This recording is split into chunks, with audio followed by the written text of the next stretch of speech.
ನಮಸ್ತೆ ವೀಕ್ಷಕರೇ, ಇವತ್ತು ಹೈ ಪ್ರೋಟೀನ್ ಲಾಡು ಶೇಂಗಾ ಉಂಡಿನ ಯಾವ ಥರ ಮಾಡ್ಕೊಳ್ಳೋದು ಅಂತ ಹೇಳ್ಕೊಡ್ತಾ ಇದ್ದೀನಿ. ಫಸ್ಟು ಒಂದು ಕಡಾವಿಗೆ ಶೇಂಗಾನ ಚೆನ್ನಾಗಿ ಹುರ್ಕೋಬೇಕು. ಈ ಥರ ಚೆನ್ನಾಗಿ ಹುರಿಬೇಕು. ನಂತರ ಗ್ಯಾಸ್ ಸ್ಟವ್ ಆಫ್ ಮಾಡಿ ಅವನ್ನ ಸ್ವಲ್ಪ ತಣ್ಣಗಾಗೋದಕ್ಕೆ ಬಿಡಬೇಕು. ಆಮೇಲೆ ಅವನ್ನ ಈ ಥರ ಎಲ್ಲ ಸೊಪ್ಪೆ ಎಲ್ಲ ಉಜ್ಜಿಬಿಟ್ಟು ಚೆನ್ನಾಗಿ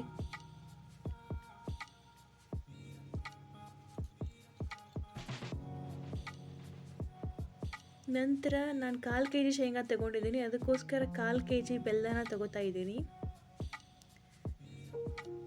ಈ ರೀತಿ ಮಾಡ್ಕೋಬೇಕು. ಸ್ವಲ್ಪ ಉಳ್ಕೊಂಡ್ರೂ ನಡೆಯುತ್ತೆ. ನಂತರ ಒಂದು ಮಿಕ್ಸಿ ಜಾರ್ಗೆ ಶೇಂಗಾನ ಸ್ವಲ್ಪ ತರಿತರಿಯಾಗಿ ರುಬ್ಕೋಬೇಕು. ಇಲ್ಲಾಂದರೆ ಚೆನ್ನಾಗಿರಲ್ಲ, ಅಷ್ಟೊಂದು ಟೇಸ್ಟಿ ಇರಲ್ಲ, ಮಕ್ಕಳೆಲ್ಲ ಇಷ್ಟಪಡಲ್ಲ. ಈ ರೀತಿ ರುಬ್ಕೊಂಡಿದ್ದೀನಿ. ನಂತರ ಸ್ವಲ್ಪ ನಾನು ಎಳ್ಳು ಹಾಕ್ತಾ ಇದ್ದೀನಿ, ಕರಿ ಎಳ್ಳು.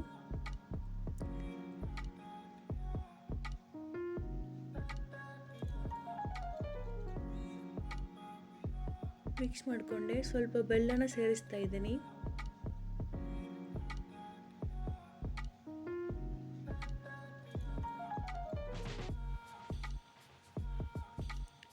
ಚೆನ್ನಾಗಿ ಮಿಕ್ಸ್ ಮಾಡ್ತಾ ಇದ್ದೀನಿ. ನಾನು ಆರ್ಗ್ಯಾನಿಕ್ ಬೆಲ್ಲನ ಬಳಸಿದ್ದೀನಿ, ಅದಕ್ಕೋಸ್ಕರ ಈ ಥರ ಮಿಕ್ಸ್ ಮಾಡ್ತಾ ಇದ್ದೀನಿ. ಬೇಕಿದ್ರೆ ನೀವು ಮಿಕ್ಸಿಗೆ ಹಾಕೋಬೋದು.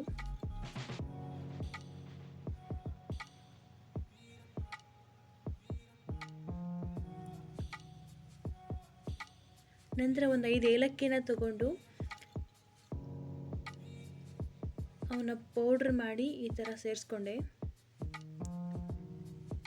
ಸ್ವಲ್ಪ ಒಣ ದ್ರಾಕ್ಷಿನೂ ಬೇಕು. ಚೆನ್ನಾಗಿ ಮಿಕ್ಸ್ ಮಾಡಿದ್ಮೇಲೆ ಒಂದು ಸ್ವಲ್ಪ ನಾನು ತುಪ್ಪನ ಹಾಕ್ತಾ ಇದ್ದೀನಿ. ಹಸುವಿನ ತುಪ್ಪನ ಬಳಸ್ತಾ ಇದ್ದೀನಿ ನಾನಿವತ್ತು.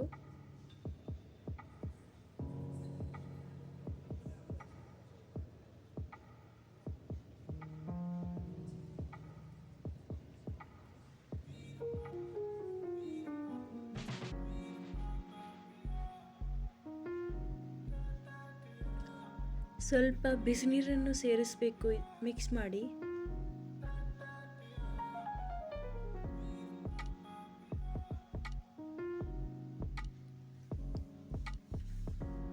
ಒಂದು ಸ್ವಲ್ಪ ಬಿಸಿನೀರನ್ನು ಸೇರಿಸ್ತಾ ಇದ್ದೀನಿ. ಜಾಸ್ತಿ ಹಾಕಬೇಡಿ, ಎಲ್ಲ ಮೆಲ್ಟ್ ಆಗಿಬಿಡುತ್ತೆ. ಸ್ವಲ್ಪ ಸ್ವಲ್ಪ ಹಾಕಿ ಈ ಥರ ಉಂಡೆ ಕಟ್ಟು ಹದಕ್ಕೆ ಬರೋ ಹಾಗೆ ಮಿಕ್ಸ್ ಮಾಡ್ಕೊಳ್ಳಿ.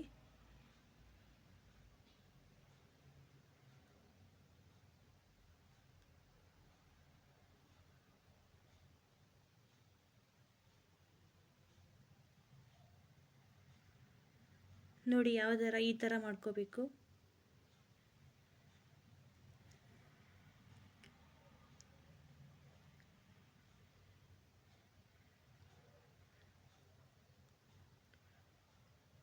ಉಂಡೆ ಕಟ್ಟೋ ಹದಕ್ಕೆ ಬಂದಿದೆ.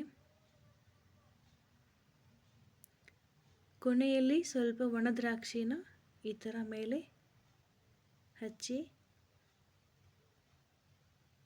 ನೋಡೋದಕ್ಕೆ ಅಟ್ರಾಕ್ಟಿವ್ ಅನಿಸುತ್ತೆ. ಮಕ್ಕಳು ಎಲ್ಲರೂ ಇಷ್ಟಪಡ್ತಾರೆ.